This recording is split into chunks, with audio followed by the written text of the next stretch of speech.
Invitamos ahora a nuestro próximo conferencista, Pedro Querejazo Leitón, quien nos presentará Arte y Cultura en Bolivia, 200 años. Le damos la más cordial bienvenida al más prestigioso historiador de arte de nuestro país. Buenas tardes. El programa dice que yo debería hablar sobre arte y cultura en Bolivia. Bueno, la idea de mi presentación en realidad se llama Lamento Boliviano. He pensado una serie de reflexiones en torno a la cultura y a las mentalidades. Y por eso había escogido el tema del Lamento Boliviano a partir de la canción de Soda Stereo, el Lamento Boliviano, que tiene mucho que ver con la mentalidad quejica de los bolivianos. ¿Y por qué los bolivianos somos quejicas? Porque por lo visto es una estrategia de origen colonial del siglo XVI, por el cual los indios siempre se hacen la víctima para conseguir prebendas y a la larga lo van logrando, pero se constituye una mentalidad que acaba en esa manera quejica de los bolivianos. Y entonces sobre esto quería pensar, ¿cuál es el país que nosotros tenemos? ¿Cuál es el país que hemos heredado, si es que hemos heredado algo? Y por eso escogí unos cuantos planos que muestran, por ejemplo, este es un plano francés de 1830, en que se ve que Bolivia es un país gigantesco, más grande que el Perú, de hecho, y es un mapa de los dos países. ¿Y cuál es el origen del territorio boliviano por el cual cuyas pérdidas nos lamentamos? La audiencia de Charcas fue creada sobre el Collasuyo más el Antisuyo, es decir, eran dos territorios de los 4 que tenían los incas, muy extensos. Lo que pasa es que realmente los hemos conocido, los hemos ubicado. Este es el mapa de Linares de mediados del siglo pasado, del siglo XIX, perdón, es del 53 si no me equivoco, donde hay más o menos delimitadas las fronteras que se suponen ya constituían una Bolivia. Porque si volvemos a la audiencia de Charcas empezaba en la Raya y acababa en el Cabo de Hornos, porque nunca fueron definidas las fronteras durante el periodo colonial, salvo cuando se dividió el virreinato del Perú para crear el virreinato de Buenos Aires. Volviendo a este mapa, vemos que hay una extensísima extensión. El Chaco, de hecho, todo el territorio del norte, parte colindante con Brasil y con el Perú, y por supuesto la costa del Pacífico. Ya aquí tenemos un mapa un poquito más grande, más realista, que corresponde ya a principios del siglo XX, antes de la Guerra del Chaco, donde ya no está el Pacífico. Y este es el mapa actual, que teóricamente es el que vive. Y entonces quería llegar a este mapa que ha dado origen a este título de El Lamento Boliviano. Porque uno va al Museo de la Casa de la Libertad y a uno le cuentan todas las tragedias de las guerras de los territorios perdidos. Y la pregunta es, en tono de reflexión, ¿alguna vez hemos poseído esos territorios? ¿Alguna vez los hemos colonizado realmente? Es interesante que hace unos días atrás José Roberto Arce hacía una comparativa de los censos bolivianos y mencionaba que en el caso del litoral boliviano, solo el 10% de los habitantes eran bolivianos, los demás eran chilenos. Y eso que no consideraba a los indígenas aymaras, que podían ser, digamos, que eran también bolivianos, pero que no estaban considerados como tales en los censos. Entonces, si solo el 10% de los bolivianos ocupaban un territorio tan extenso como la costa del Pacífico, y de hecho de los territorios del norte no los ocupaba nadie, ¿de qué estamos llorando? Entonces, hoy hablamos de este país y realmente lo ocupamos. Estos son temas que se me ha ocurrido como para ir reflexionando, y también quería hacer como un paralelo respecto a la construcción de los símbolos sobre ese territorio, como es el escudo nacional. ¿De dónde viene el escudo nacional? Resulta que en realidad son representaciones de triunfos del barroco. Aquí les muestro, por ejemplo, un triunfo de la Eucaristía, que por supuesto tiene un discurso plenamente barroco, el rey de España a la izquierda, que pisa un territorio de orden y progreso, que es una bandera escaqueada, no una huipaga, y al lado el turco, el gran turco como enemigo de la iglesia, y el centro es la custodia. Pero quien sostiene la custodia es la Virgen María, que está rodeada de una panoplia de armas, banderas de la Casa de Borbón, de la Casa de Austria, y cañones y lanzas y demás, y arcabuces y fusiles rodeando a la Virgen María. Aquí nos encontramos con otra versión de la Virgen de Guadalupe, de Sucre, que veneradísima en la ciudad, que está rodeada por una panoplia de armas. Entonces el elemento central como símbolo del poder es la Virgen, y ese símbolo externo del poder real de la autoridad son las banderas, los cañones, los fusiles, es decir, el ejército, el instrumento de fuerza de control de un país. En 1853, don Joaquín Castañón hace lo mismo, mostrando una representación de la Virgen de Copacabana, en que, aunque no está rodeada de ella, está por encima de una panoplia de armas, y en torno a la azucena famosa que caracteriza la iconografía decimonónica de la Virgen de Copacabana, vemos una panoplia de armas en la cual, como ustedes podrán notar, hay banderas bolivianas, pero también banderas chilenas y peruanas. Entonces, ¿de qué estamos hablando? Esta es una chacana, no la chacana de la cruz cuadrada, sino la chacana de los lorolos del altiplano, que se pone sobre la espalda entre los hombros para bailar, en el cual podrán ver un escudo nacional que corresponde y tiene el mismo elemento, los elementos que son propios del escudo, más las panoplias de armas que hemos visto incorporadas en la Virgen de Copacabana y de Guadalupe. En este caso estamos hablando del segundo escudo boliviano. Y hablando del segundo escudo boliviano, este es un mantel que se hizo en la época del presidente José Vallivian para poner sobre las mesas con el escudo boliviano, que tiene, como ustedes podrán ver, la bandera amarillo, verde, rojo invertida, no rojo, amarillo y verde como la tenemos tradicionalmente representada, y donde, por supuesto, el elemento central es el Cerro de Potosí con el sol, más los elementos supuestos del progreso como la gavilla de trigo y la llama. Esto, por supuesto, se prolifica y se adopta como símbolos, y los podemos encontrar en elementos tan preciosos como este espejo que ha debido ser del Palacio de Gobierno de Sucre, que por supuesto ya está en manos particulares, cuyo espejo está hecho en Murano, Venecia, Italia, en el cual pueden ver el detalle del escudo, que muestra en este caso 10 departamentos. Ya es el escudo tradicional con las variantes, con la bandera rojo, amarillo y verde. Y una cosa notable que se incorpora dentro de esta iconografía es este escudo binacional, que es una construcción muy interesante. Probablemente es un tapiz hecho en Sicuani en la época del gobierno de Andrés de Santa Cruz de la Confederación Perú-Boliviana. Y entonces nos encontramos con que en el lado izquierdo de este octógono es el Cerro de Potosí con una bandera boliviana, el sol y los elementos propios del escudo nacional boliviano, y la mitad derecha son los elementos del escudo peruano. Es pues uno de los elementos más curiosos y raros de esa simbología, de ese proceso de construcción de elementos de identidad que acabarán, por supuesto ya no les voy a mostrar más, pero no quería dejar de mostrar este ejemplo que ya es como muy característico del escudo que conocemos como el escudo boliviano, que está por desaparecer también porque se ha incorporado ya en los elementos iconográficos del Estado Plurinario de Bolivia, la chacana, la cruz cuadrada, con elementos de todos los grupos étnicos de Bolivia, supuestamente, abandonando de hecho en la práctica este escudo boliviano, que les muestro el detalle de un reloj de bolsillo encima de los miniaturistas de Copacabana.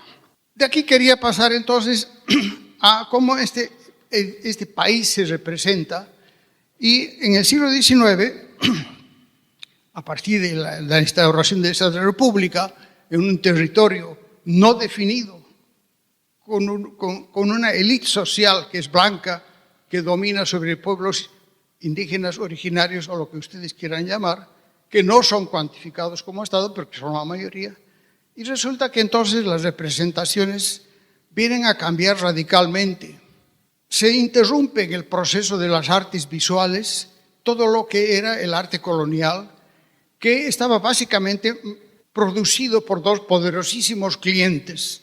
Uno, la corona, que pagaba todos los edificios públicos, y la Iglesia Católica, que construía y mantenía las iglesias y todas las construcciones tan tardías y recientes como San Felipe Neri, por ejemplo, que es del siglo XVIII, finales, cuando en 1825 se instaura la República. Para empezar, son gobiernos de corte masónica, antirreligiosos, desaparece la temática religiosa de las escenas y desaparece la poderosa corona española para un miserable Estado boliviano que no tiene sus arcas vacías. Sus arcas están vacías de nacimiento, con algunas raras excepciones, como no puedo dejar de mencionar, ya que lo ha hecho Víctor Hugo, el tema de la Catedral de Potosí.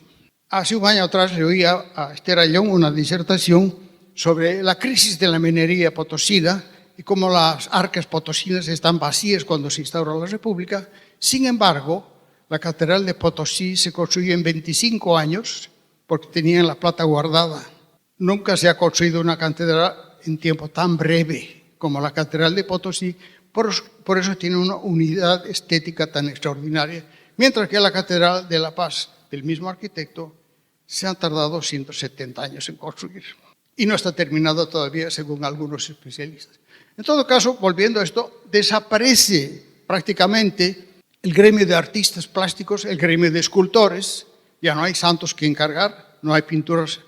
Y entonces lo que pasa es que se produce el arte oficial, que en vez de ser áulico de la República, es áulico de los gobernantes de turno. Y entonces la retratística es la característica del arte del siglo XIX en Bolivia, con algunos excepcionales exponentes como Antonio Villavicencio y antes que él Manuel Ugalde, retratistas extraordinarios, y una pervivencia de una pintura barroca y otras formas de arte que cuando los países se independizan de España, se convierten en tierra libre para los europeos. Aquí aparecen ingleses, franceses, gente de cualquier parte del mundo, norteamericanos también, como Squire y compañía, y empiezan a documentar y registrar nuestro país.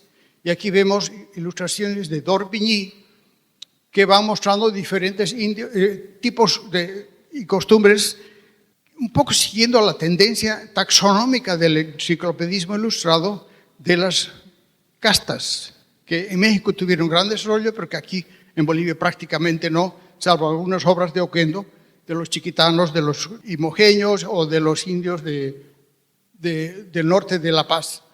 En este caso muestro tanto representaciones de grupos humanos de d'Orbigny, que es como que el personaje emblemático de mediados del siglo XIX, pero no es el único.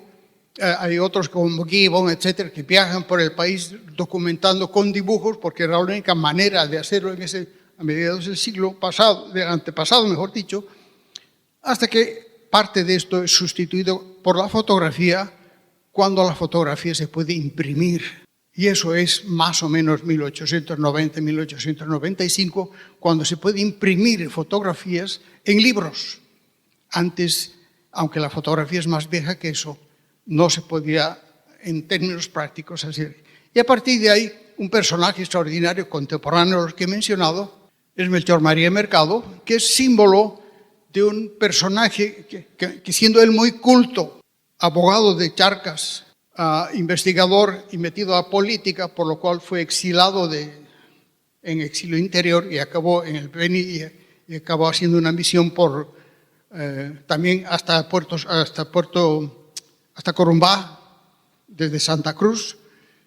Hizo un álbum de acuarelas de tipos humanos y costumbres bolivianos, y aquí en la primera lámina está el mariscal Sucre regando la República de Bolivia, que tiene los mismos elementos iconográficos que hemos visto en los escudos anteriores. Y bueno, él con una manera autodidacta, fascinado por el mundo que le toca conocer por su exilio interior, hace muchas acuarelas del oriente boliviano, más bien del norte boliviano, del territorio del Beni, y a partir de ahí entramos al lamento boliviano. Pero al mismo tiempo se produce una transición, no solo hay cambios de tipo político, sino que también estos implican desplazamientos territoriales. El siglo XIX el país es un territorio gobernado desde el sur. Al decir sur me refiero a Sucre, que antes se llamaba La Plata, y a Potosí, que es quien sostenía, la ciudad que sostenía con su economía el país. Tras la Guerra Federal, el polo político y económico se traslada al norte, como decían en Sucre, que en realidad es La Paz, el occidente, y veremos ya desde 1975 en adelante un desplazamiento de ese polo hacia las tierras bajas, hacia Santa Cruz, donde hoy está el mayor poder económico y en parte por eso el poder político, aunque el Estado sigue siendo central. Ahora aquí este cuadro está mostrando la tragedia del Pacífico, pero lo he escogido un poco precisamente por esa famosa lloradera boliviana, que, como insisto, es un tema para reflexionar sobre qué hemos heredado y qué poseemos realmente. Y aquí les muestro algunas acuarelas, un par de pinturas que muestran de manera crítica, y aquí he escogido y quiero destacar alguna tendencia de la presencia de las ideas políticas y de las mentalidades en el arte boliviano, sobre todo en la pintura que he escogido como tema central más que el resto de la cultura. Aquí vemos a Bolivia seccionada, es decir, cercenada un poco a la manera de Tupac Katari, han sido cortados brazos y piernas, la pobre república está echada sufriendo, y es Aniceto Arce que saca sus pesos y sus platas representado delante de la cordillera occidental. O esta otra representación del mismo autor en que muestra lo mismo, Bolivia siendo cercenada, lo cual, insisto, es parte de esa mentalidad de queja, de expoliación, de que uno se siente víctima. Y yo pregunto, ¿acaso hemos sido realmente propietarios de esos territorios? Y aquí, para 1928, Arturo Borda representa este cuadro en que un niño blanco de la ciudad le está explicando a un niño indio del campo, que anda con su fusilito y su bandera, todos los territorios que hemos perdido. Insisto en la pregunta. Y entonces, a partir de aquí, quiero hacer como una secuencia muy breve de esa relación un tanto perversa y curiosa entre en muchas obras, como este cuadro que habla de José García Mesa, una niña dando limosna a un mendigo paseño.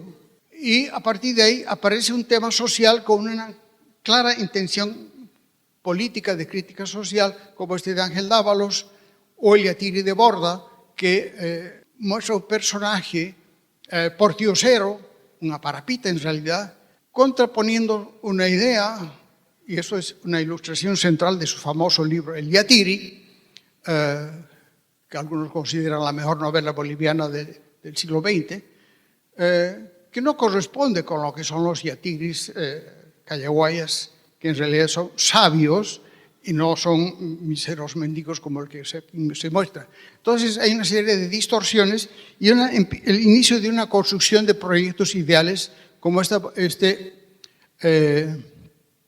obra de Borda, que propone un mundo rojo.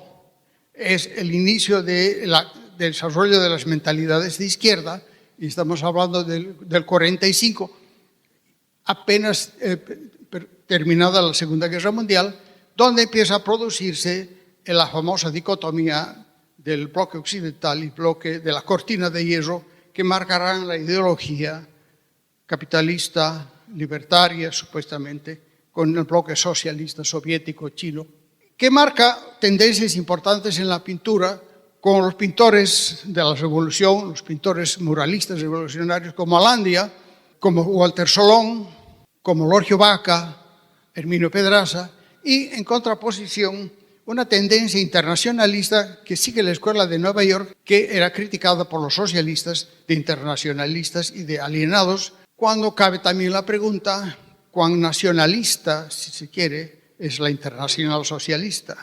Autóctona es la mentalidad de los partidos de izquierda y las ideologías llamadas rojas.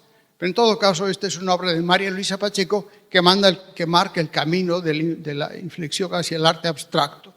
Pero en última instancia, he querido más bien resaltar la importancia de los artistas que son de mi generación, que he denominado la generación del 75, que son una nueva generación de artistas entre los cuales está Marcelo Callaú aquí en Santa Cruz y sobre todo Roberto Valcárcel y Gastón Ugalde, entre varios otros, pero que adoptan un fuerte sentido de crítica social y que además van queriendo quieren separarse paulatinamente del sistema del arte, haciendo un arte cada vez más contemporáneo, cada vez más difícil de medir y de coleccionar y de guardar en museos, con un fuerte sentido crítico y con una fuerte denuncia de la realidad boliviana, como por ejemplo, de Gastón Ugalde, que hizo esta pintura sobre barro a partir de la sequía del 82, que coincidió con el ascenso del gobierno de Siles, donde en todo el altiplano no había agua para beber y las ciudades como Potosí se despoblaron por falta de agua. Y la crisis monetaria, que es como una premonición de la que estamos viviendo ahora, de los caballos sin héroes, porque los caballos llevan los billetes, y Sol Mateo y Carmen Villazón, que tiene un progresivo sentido de crítica. Y aquí hay también, dentro de este proceso, una búsqueda de definir la identidad boliviana. Y aquí, por ejemplo, nos encontramos con esta obra de Ramiro Garavito, que habla sobre Bolivia.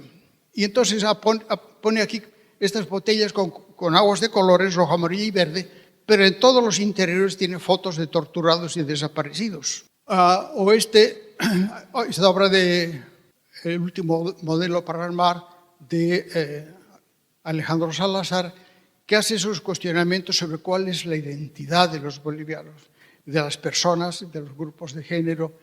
Y aquí Mario Conde y otras que van marcando, Guiomar Mesa y otros artistas, y que a partir de los 90 emerge una nueva generación, que es la generación que yo llamo de los 90, que en su gran mayoría está protagonizada por mujeres como Valia Carballo.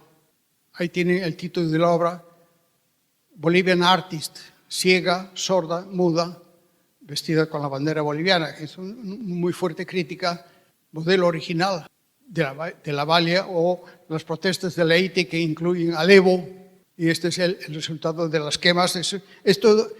Hay mucho más crítica en el arte boliviano de lo que uno sospechara. Entonces, con esto, aquí les muestro ya las últimas expresiones del arte contemporáneo, como la cruceña Claudia Yoskovic, con su montaje video que se llama La Higuera, que es una resignificación del asesinato de Che en La Higuera, pero que tiene otras obras más de ese tipo, o otras mujeres como María Luisa Ramírez, que también es de aquí, coincidentemente, Erika Ewell, que aunque es paseña, es cruceña, que hace esa alegoría de la obra de Otelo de Shakespeare. En fin, hay una serie de representaciones que muestran lo que está haciendo el arte contemporáneo en el momento actual en Bolivia, y a lo que quería llegar al final, dentro de estas reflexiones, es por qué el arte boliviano no es más reconocido. Y en realidad aquí obras de Narda Alvarado, por ejemplo, y esta es de Alejandra Delgado, incluso algunos performances por el grupo de las mujeres de Ana María Galindo, que intervienen en la famosa escultura donada por la colonia española en La Paz de Isabel la Católica. La cholifican. Y entonces vuelvo al principio. Resulta ¿cuál es el arte boliviano? Hay un arte boliviano. Todo lo que les he mostrado es boliviano. Está hecho por bolivianos, sí, pero ¿representa a Bolivia? ¿Qué es lo que debe representar a Bolivia? Y traigo a colación estos elementos también a modo de reflexión. Otra chacana, que es contemporánea a la que les mostré antes del escudo boliviano, donde en vez del escudo boliviano está el águila bicéfala de los Austrias. seguimos añorando a los Austrias del siglo XVI en el siglo XX. Y también con esto quiero plantear el tema de que desde cuándo la pintura es la representación o es la muestra de los bolivianos en general.